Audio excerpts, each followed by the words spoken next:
Lately I've been composing again, and I've been taking it slow so I haven't announced anything, but some projects have been going quicker than I anticipated. I'm just enjoying the process again. I would get kind of jaded after I work on a project for a while and then I lose interest in it, or I can't figure out how to make it work and I just abandon it. It's very much like being in a relationship and one day you're like, I don't love you anymore. It's not you, it's me. Some of my past projects, I feel like there's still potential, I can still make them work, but some of them, they're just there's nothing more that can be done. Why not kind of like air out my closet and release some of them and at least explain why they are in the state that they're in. So this one's working title is Yuna 4. It was intended to be my fourth and perhaps last Kim Yuna song. I released the first one in 2010 right after she won the gold in the Olympics. I released a more upbeat rock version in 2011 that was sort of making fun of the fact that people thought I was in love with her. I released just a fun instrumental one in 2012 with me sort of not exactly playing trombones. I didn't release one in 2013 because I didn't know what to say about her at that time, but I thought I should really make one last song for her last Olympic performance. My concept would be that the first half of the song would be kind of sweet and solemn. I wouldn't be singing, I'd be sort of talking over the instrumental sort of wistfully,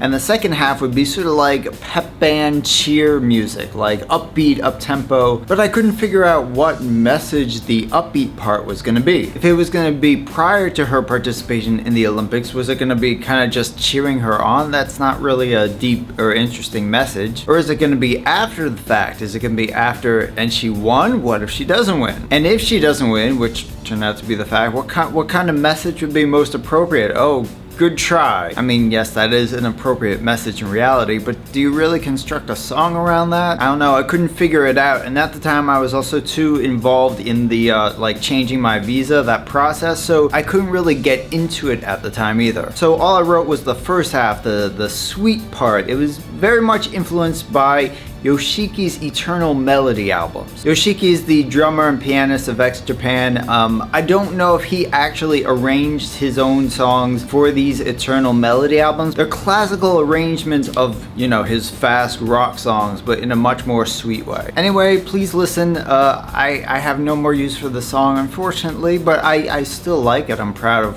what it is as it is, but it's only the first half of something where the second half doesn't exist. Enjoy.